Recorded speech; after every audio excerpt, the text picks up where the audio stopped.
레위기서 10장 1절로 7절의 말씀을 가지고 그리스도인이 가는 길이라는 제목으로 하나님의 말씀을 함께 나누겠습니다.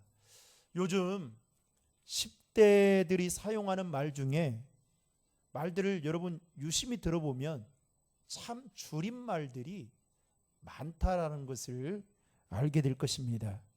이제는 이러한 줄임말들이 유행을 뛰어넘어서 이제는 생활 용어처럼 사용을 되고 있죠. 예를 들면 화면에 보십시오. 요즘 젊은이들이 쓰는 신조어입니다. 여러분 갑분싸 뭡니까? 이건 뭐 잘 아시겠죠? 갑분싸 뭐예요? 갑자기 분위기가 싸해짐. 존버는 뭘까요? 이거는 주식 용어에서 사용하는 건데 무조건 버틴다. TMI 뭘까요?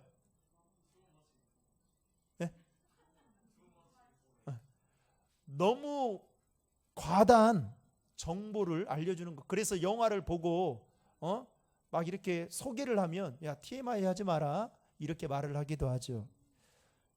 연류 뭔지 아세요? 저도 찾아봤거든요. 영어로 리얼리 진짜라는 뜻이답니다. 커엽다. 커엽다가 뭘까요? 귀엽다. 어이구 우리 반주자님 많이 하는 것 같습니다. 역시 젊은 세대예요. 네. 사바사 뭘까요? 사람 바이 사이. 사람마다 다르다. 와 우리 반주자님은 성경만큼 아시네요. 이 밖에도 여러분 버카충 있어요. 버카충 뭘까요? 버스카드 충전, 빼박켄트, 빼도 박도 못한다, 새등, 새벽 등교, 이런 말들을 요즘 줄임말들을 참 젊은이들이 많이 사용합니다. 중요한 것은 사실 이러한 줄임말들은 기성세대들이 들을 때에 정말 어떤 의미인지 잘 이해하기 어려울 정도로 젊은이들은 아무렇지 않게 사용하고 있다라는 거죠. 그런데 젊은이들이 이런 줄임말을 사용하고 있는 이유는 단 한 가지입니다. 원활한 소통을 위해서 빠르고 그리고 부르기 쉽게 편리하도록 사용한다라는 것이죠. 그 외에는 없습니다. 그런데 여러분 물론 의사소통에 있어서 빠르고 편리한 장점이 있죠. 우리나라만큼 얼마나 빨리빨리 합니까? 근데 이 말도 이제는 완전히 싹 줄이니 정말 한국 사람들이 이 머리가 비상한 것 같습니다. 그런데 여기에 따른 문제점들도 드러나고 있다라는 거죠. 먼저는 이 무분별한 줄임말로 인해서 우리의 한글의 가치를 훼손하는 그런 일들이 일어나고 있다라는 겁니다. 그래서 요즘 이 젊은이들이 잘 모르는 거예요. 그리고 또 다른 문제는 어른들과의 대화에서 줄임말을 사용하다 보면 자칫 어른들의 눈에 어떻게 해요? A에서 어긋나게 보이는 행동처럼 보일 수가 있죠. 그러다 또 하나는 이 줄임말의 의미를 모르는 이 사람들에게는 그 말을 들을 때마다 어떤 생각이 들어요? 내가 시대에 뒤떨어지는갑다. 그래서 소외감을 느끼게 된다라는 것입니다. 따라서 말을 하는 데 있어서도 빠르고 편한다고 해서 마냥 다 좋은 것만은 아니다라는 것이죠. 여러분 지금은 전 세계적으로 환경에 대한 관심을 갖고 있습니다. 그래서 지금 차도 이제는 수소차 맞습니까? 수소차가 나왔잖아요. 다 그게 환경과 다 관련된 거죠. 그만큼 전 세계가 지금 환경 오염으로 인해서 심각한 그런 상황 가운데 놓여져 있습니다. 그 중에 하나가 여러분 환경 오염의 가장 주범 중에 하나가 뭐냐면 플라스틱입니다. 이것은 태울 수도 없고 땅에 묻을 수도 없다라는 것이죠. 태우면 오존이 파괴되고 땅에 묻으면 몇십 년, 몇백 년을 썩지도 않은 채로 그렇게 있다 보니까 땅이 파괴가 된다라는 것이죠. UNEP 즉 유엔 환경 계획에서 발표한 자료에 따르면 세계의 비닐봉지 소비량이 연간 5조 장에 이른다고 합니다. 1분에 이 비닐봉투 사용이 여러분 얼마나 될까요? 1000만 장 된답니다. 1분에. 그 정도로 어마어마한 양이 사용되고 있다라는 거죠. 아마도 우리 중에는 플라스틱 제품이나 일회용 제품들이 환경을 파괴하고 건강을 해친다는 사실을 모르는 사람은 단 한 사람도 없을 것입니다. 그런데도 불구하고 이 플라스틱 제품이나 일회용 제품을 우리 실생활에서 줄이지 못하는 이유가 무엇 때문일까요? 바로 단순히 빠르고 사용하기 쉽고 편리하니까 쓰게 되는 것이죠. 이러한 맥락에서 본다면 우리 실생활에 필요한 모든 것들이 대부분 어디에 포커스가 초점이 맞춰져 있느냐? 편리함과 신속함에 맞춰져 있다라는 것입니다. 출애굽기 25장에서부터 여러분 40장까지를 나중에 집에 가서 보시면 말씀을 빠르고 편리한 것을 좋아하는 이 시대의 젊은이들의 눈에 아니 관점으로 보면 이거는 얼마나 시간 낭비이고 종이 낭비이고 잉크 낭비인지 여러분 확연히 알 수 있을 것입니다. 왜냐하면 출애굽기 25장부터 29장까지가 그리고 35장부터 39장까지의 내용이 거의 내용이 비슷하다라는 겁니다. 예를 들면 출애굽기 25장부터 29장까지는 하나님께서 모세에게 성막과 제단과 분향단과 등단 이런 것들을 이렇게 저렇게 만들어라 라는 내용이 기록되어져 있습니다. 그런데 출애굽기 35장부터 39장에 가서 출애굽기 25장부터 29장까지 말씀하신 그것들을 그대로 만들었다라는 글자 하나만 바뀔 정도로 거의 내용이 똑같습니다. 만들어라는 말씀이 만들었다라는 말씀 외에 바뀐 것이 없다라는 거죠. 여러분, 빠르고 편리한 것을 좋아하는 사람들의 관점에서 보면 출애굽기 35장부터 39장까지는 분명히 이거는 시간 낭비, 잉크 낭비, 종이 낭비인 것처럼 보일 수가 있겠죠. 안 그러면 요즘 젊은이들처럼 말을 줄이면 되는 거 아니겠습니까? 성막을 만들었다. 그러면 어떻게 해요? 성만. 제단을 만들었다. 제단, 제만. 분향단을 만들었다. 분단. 이렇게 줄임말로 여러분 그냥 압축을 하면 되는 거 아니겠습니까? 그러면 얼마나 편하고 간단하겠어요. 그런데 성경은 그렇게 기록되어 있지 않고 오히려 치수의 길이 몇 규빗, 너비 몇 규빗, 높이는 몇 규빗, 재료는 감나무로 만들어라. 그리고 출애굽기 25장이 기록된 대로 기록하고 있는 것을 볼 수 있습니다. 그러면 왜 하나님께서는 성경을 이렇게 기록하라고 말씀하고 있는 걸까요? 여기에는 하나님의 숨겨진 의도가 있다라는 겁니다. 그것은 바로 여러분 하나님께서 말씀하신 대로 사는 것이 때로는 더디고 불편하고 복잡할 겁니다. 나는 내 본능은 이렇게 안 하고 싶은데 하나님 말씀하시니까 그냥 내 자아를 죽이면서 사는 거 이거 얼마나 불편하고 또 복잡합니까? 그리고 또 여러분들이 주의를 지키라고 말씀하셨는데 하나님이 주의를 지키는데 오늘날과 같이 이렇게 마스크를 쓰는 것이 얼마나 불편합니까? 그럼에도 불구하고 그리스도인은 내 삶 속에 하나님의 말씀하시는 그 말씀 그대로 드러나는 삶을 살아야 한다는 것을 말하기 위해서 이렇게 말씀하고 있다라는 것입니다. 오늘 본문 3절의 말씀을 여러분 다 함께 화면을 통해 같이 읽겠습니다.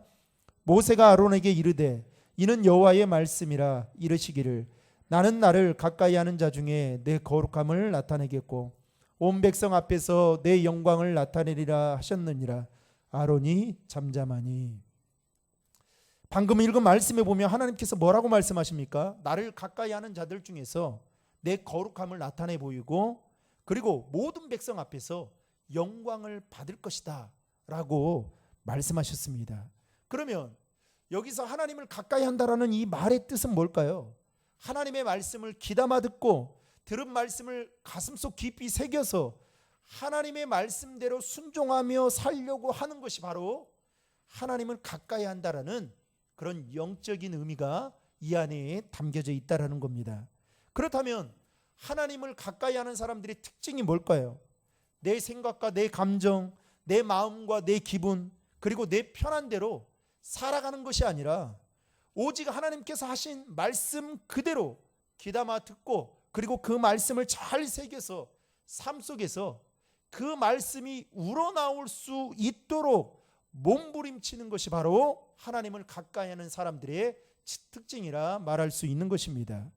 그리할 때 하나님께서는 그를 통해 거룩함이 나타내 보이고, 또한 그를 통해 하나님의 영광이 온 백성에게 드러나게 하겠다라고 오늘 본문은 말씀하고 있는 거죠. 이런 전제를 가지고 오늘 본문의 말씀을 살펴보면, 오늘 본문에는 두 사람이 소개되고 있습니다.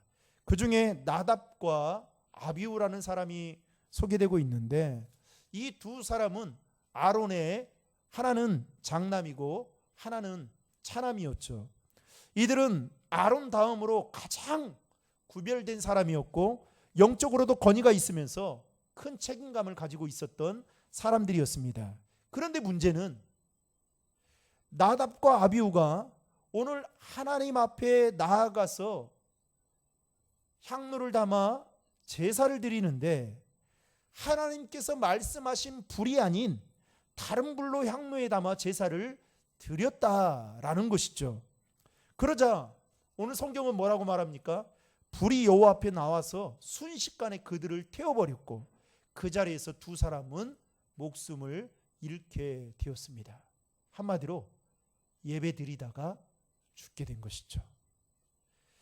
그렇다면 여러분, 나답과 아비후가 드린 이 불은 무엇을 말하는 걸까요? 그것은 바로 주님의 말씀이 빠져버린 자신의 생각으로 드린 불이다라는 것입니다. 아마도 나답과 아비후는 이렇게 생각했을 것입니다. 향로를 담아 드리는 그 불을, 이 불이나 저 불이나 다 똑같은 불인데 굳이 성막으로 들어가서 그 불을, 하나님이 말씀하신 불을 가져올 필요가 있겠는가라는 다분히 인본주의적이고 인간적인 생각을 했던 것 같습니다. 아마도 이렇게 생각한 이유가 있겠죠. 여러분, 제사장들이 제사를 드리기 위해서는요, 성막 안에 불을 반드시 가져와야 됩니다. 그런데 그래서 제사를 드려야 되는데, 성막 안에 들어가서 불을 담아오는 그 과정이 어떻게 보면 요즘 시대에 또 눈으로 보면 얼마나 매우 번거롭고 불편한지 모릅니다. 그 과정을 좀 살펴보면, 먼저 제사장이 성막 안으로 들어가기 위해서 무슨 일을 해야 되느냐? 목욕을 하고 옷을 새로운 이 옷으로 입고 들어가게 됩니다. 그리고 나서 불을 담아서 나온 후에 다시 분향단 위에서 들어가야 되는데, 이때 또 어떻게 하느냐? 옷을 벗고 목욕을 하고 새로운 옷을 다시 입고 들어가야 하는 번거로움이 있었습니다. 그러다 보니까 나답과 아비후는 어떤 생각을 하느냐? 어차피 불은 불인데, 똑같은 불인데 그렇게 번거롭게 할 필요가 있겠는가라는 다분히 인간적인, 아니 자신들이 생각할 때에 편리한 대로 드렸던 것이 오늘 문제가 되었던 것이죠. 여러분, 하나님께서 이 모든 과정이 번거로울 텐데도 불구하고 모세를 통해서 이렇게 말씀하고 있는 이유가 무엇 때문일까요? 여기에는 하나님의 뜻이 있습니다. 그것은 바로 하나님은 그러한 번거로운 과정을 통해서 죄의 대가가 얼마나 무거운지, 그리고 죄를 용서받는 과정이 얼마나 힘들고 괴로운지, 속죄가 말 한마디로 해결되는 것이 아니다라는 것을 제사장들의 발걸음과 몸짓 하나하나, 그리고 준비 과정을 통해서 이스라엘 백성들에게 보여주기 위해서였다라는 사실입니다. 그러니까 이 번거롭지만 이렇게 하라고 하나님은 말씀하고 있는데, 이 나답과 아비후는 자신의 편리함대로 그렇게 생각하고 행동을 했던 것이죠. 하나님의 마음과 생각을 전혀 고려하지 않고 자신들이 편한 대로 빠른 대로 제사를 드렸던 것이 문제가 되었습니다. 여러분, 나답과 아비후는 하나님 앞에서 분향 즉 제사를 드렸습니다. 오늘날로 말하면 여러분 예배를 드린 거죠. 그런데 불이 나와서 그들을 태워버렸다. 여기에 우리는 눈여겨볼 필요가 있습니다. 오늘날 많은 분들이 주일에 예배를 드렸다고 스스로 만족해 하시는 분들이 있습니다. 여러분, 예배의 시작은 언제부터일까요? 예배가 딱 시작되면 예배가 시작되는 걸까요? 그렇지 않습니다. 여러분들이 오는 그 순간부터, 앉아있는 그 순간부터 예배는 시작이 되는 거죠. 그런데 우리는 그냥 예배를 순서에 맞춰 드렸다, 이걸로 우리는 만족해하고 여기에 이한을 삼고 그렇게 살아갑니다. 그런데 여러분, 나답과 아비후도 예배를 드렸는데 불에 타 죽었단 말이죠. 하나님께서 나답과 아비후를 불러 멸하신 이유는 여러분 예배를 드리지 않아서가 아닙니다. 하나님이 원치 않는 다른 불로 제사를 드렸기 때문이었죠. 다시 말하면 그들의 삶 속에 하나님의 말씀은 쏙 빠져버리고 자신의 편리한 생각과 마음대로 제사를 드렸기 때문입니다. 지난주에 말씀한 대로 산 제물이 아니었던 것이죠. 오늘 우리가 드리는 예배를 여러분 생각해 보십시오. 과연 하나님의 말씀이 내 귀에 잘 들리고 있는지, 예배하는 우리의 마음에 하나님의 말씀대로 살기를 결단하고 예배를 지금 드리고 있는 건지, 아니면 내 기쁨과 내 생각과 내 소원과 내 기대와 내 만족을 채우기 위한 하나의 종교적인 의식 차원에서 예배를 드리고 있는 건 아닌지 돌아볼 필요가 있다라는 것입니다. 또 하나 오늘 본문을 통해 살펴볼 것은 나답과 아비후의 죽음은 아론에게 있어서, 그의 아버지 아론에게 있어서는 이루 말할 수 없는 슬픔이었을 것입니다. 그런데 오늘 본문 6절을 보시면 모세가 아론과 그의 아들 엘리야살과 이다말에게 뭐라고 말씀하냐면 이렇게 말씀합니다. 같이 읽겠습니다. 너희는 머리를 풀거나 옷을 찢지 말라. 그리하여 너희가 죽음을 면하고 여호와의 진노가 온 회중에게 미침을 면하게 하라. 오직 너희 형제 이스라엘 온 족속은 여호와께서 치신 불로 말미암아 슬퍼할 것이니라. 아멘. 당시 일반적으로 이스라엘에는 가족이 죽게 될 때 행해지는 장례의 문화 중에 하나가 바로 머리를 풀고 그리고 옷을 찢는 것이었다고 합니다. 그런데 지금 모세가 아론이 두 아들을 잃지 않았습니까? 그런데 이 아론과 그의 두 아들들에게 뭘 하지 말라고 합니까? 머리를 풀고 옷을 찢지 말라고 지금 말하고 있는 것입니다. 여러분, 불난 집에 부채질하는 말 아니겠습니까? 아니, 모세가 조금만 슬픔을 당한 가족의 마음을 안다면 이렇게 말하는 것은 엄청난 실수 아니겠습니까? 마치 아론의 마음을, 그 가족의 마음을 헤아리지 못하고 무례하게 하는 말처럼 지금 모세의 말이 들릴 수 있다라는 거죠. 그런데 이 말 가운데에는 숨은 뜻이 있습니다. 모세가 그렇게 말한 이유는 너희들이 슬퍼하게 된다면 제사장으로서의 사역을 제대로 할 수가 없기 때문에 모세는 이렇게 말한 것입니다. 다시 말하면 아론과 그의 두 아들이, 이제는 남은 두 아들이 지금 해야 할 사역을 슬퍼한다는 그 이유만으로 멈춰서는 안 된다라는 것을 모세는 그런 의미에서 말하고 있다라는 겁니다. 그러면서 뭐라고 말합니까? 만일에 이 일을 행하지 않으면 하나님의 진노가 너희들에게까지 임하게 되어 너희도 죽음을 당할 수 있게 된다라는 엄청나게 무서운 말을 모세가 아론과 그의 두 아들들에게 말하고 있는 것을 보게 됩니다. 그러면서 온 이스라엘이 나답과 아비후의 장례를 치르고 그리고 슬퍼할 것이다라고 당부를 하게 되죠. 사랑하는 성도 여러분, 우리 인생 가운데 개인적인 문제들 때문에 때로는 마음이 괴롭고 힘들고 어려울 때가 반드시 있을 것입니다. 마치 모세가 아론과 두 아들들에게 사역을 멈춰서는 안 된다라는 그 의미 차원에서 말한 것처럼 저와 여러분 역시도 힘들고 어려운 일들 때문에 우리가 마땅히 걸어가야 될 그 길, 그리스도인이라면 필수적으로 해야 되는 예배, 이것을 결코 멈추어서는 안 된다라는 것을 오늘 본문을 통해서 우리에게 교훈해 주고 있다라는 것입니다. 더 나아가서 하나님께서는 저와 여러분에게 주신 그 사명이 때로는 힘들고 버겁게 느껴진다 할지라도 그 중간에 그것을 포기해서는 안 된다는 거예요. 여러분, 한번 물어보겠습니다. 여러분, 직분 받은 게 부담이 됩니까? 안 됩니까? 부담이 되죠. 부담이 안 된다는 것은요, 정말 이상한 겁니다.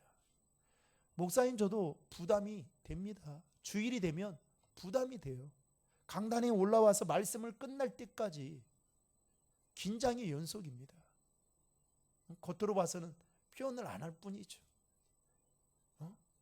아침에 목양실에 출근하면 이거를 피고 여러분 마치 설교하는 것처럼 서가지고 몇 번을 하고 그렇게 서요. 여러분, 우리가 하나님께서 우리에게 주신 그 직분이 얼마나 무겁고 부담이 되고 그렇습니까? 그런데 문제는 뭡니까? 그것을 힘들고 어렵다고 포기해서는 안 된다는 거예요. 여러분, 만약에 예수님께서 저와 여러분들을 위해서 십자가를 지실 때에 예수님이 생각했던 것보다 그 십자가의 고통이 너무 큰 거예요. 그래서 잠깐만 이렇게 십자가를 지고 잠깐만요. 제가 오판했습니다. 사실은 저는 제가 하나도 없거든요. 지금 예수님의 말씀이에요. 제가 하나도 없어요. 지금 이 무리들 때문에 제가 십자가를 지고 있는데 이 고통이 제가 생각했던 것보다 너무 크니까 여기서 스톱. 저 좀 십자가를 좀 형벌을 면하게 해주십시오. 여러분, 그렇게 말할 수 있는 거 아니겠습니까? 그렇게 말한들 누가 예수님께 돌을 던질 사람이 어디 있겠습니까? 그런데도 불구하고 예수님은 어떻게 해요? 그 힘들고 버겁고 정말 어느 누구도 감당하기 힘든 그 십자가를 저와 여러분들의 죄 때문에 감당하셨다는 사실입니다. 그게 예수님이 가졌던 사명이었던 것이죠. 따라서 여러분, 하나님은 우리에게 주신 사명의 길을 걸어가는 데 있어서 여러분 천천히 가더라도 그 믿음의 길을 걸어갈 수 있는 것이, 있는 믿음이 우리에게 필요하다라는 것입니다. 말씀을 맺겠습니다. 사랑하는 성도 여러분, 그리스도인은 자신의 생각과 마음과 감정 따라 쉽고 편하게 사는 사람들이 아닙니다. 여러분, 예수를 믿기로 작정하는 순간부터 우리에게는 이 뭔가 하나 무거운 짐이 씌워졌어요.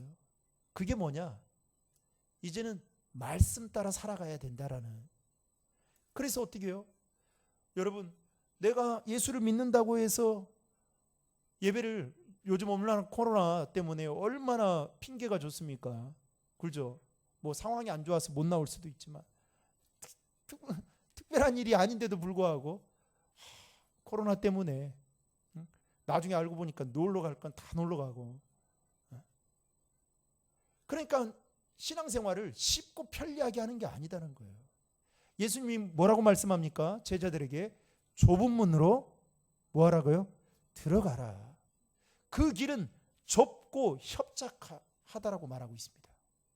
여러분, 여러분들이 운전을 하는 데 있어서 운전자라면 정말 새길, 차 한 대만 딱 갈 수 있는, 조금만 운전 잘못하면 또랑으로 빠질 수 있는, 여러분 그 길을 가겠습니까? 8차선 도로, 4차선 도로를 가겠습니까? 새길 갈 사람 없겠죠. 그런데 우리의 신앙생활에 그렇다는 거예요.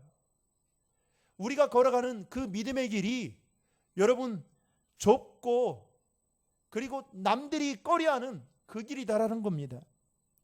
그래서 예수 믿는 사람들은 예수를 믿지 않는 이유 중에 하나가 구속받는다고 생각하니까. 내 마음대로 살고 싶은데 행동의 제약이, 예수 믿으면 행동의 제약이 있다라고 생각을 하니까 믿지 않는 거예요. 믿어도 그냥 아주 얕은 신앙의 수준으로 그렇게 평생을 살아가는 것이죠. 사랑하는 성도 여러분, 저와 여러분은 누가 뭐라 해도 그리스도인입니다. 그리스도인은 언제나 하나님의 말씀이 중심이 되어 그 말씀대로 살아가는 것, 때로는 힘들고 어렵더라도 믿음의 길을 걸어가는 것이 진정한 그리스도인이라 말할 수 있습니다. 이 사실을 기억하고 이번 한 주간도 그리스도인이 걸어가야 될 그 길, 예수를 따라가는 삶, 하나님의 말씀을 따라가는 삶, 또 우리의 예배가 어떠한 상황에도 멈춰지지 않는, 모세가 아론과 두 아들들에게 슬퍼하지 말라 라고 하면서 너희들이 해야 될 일은 있기 때문에 그 일이 바로 우리가 하나님 앞에 예배드리는 일임을 기억하시고, 이번 한 주간도 삶의 자리에서 내 감정과 내 기분 따라 사는 인생이 아니라 하나님의 말씀을 기준 삼아 그 말씀 따라 순종하며 살아가는 저와 여러분 될 수 있기를 주님의 이름으로 축원합니다.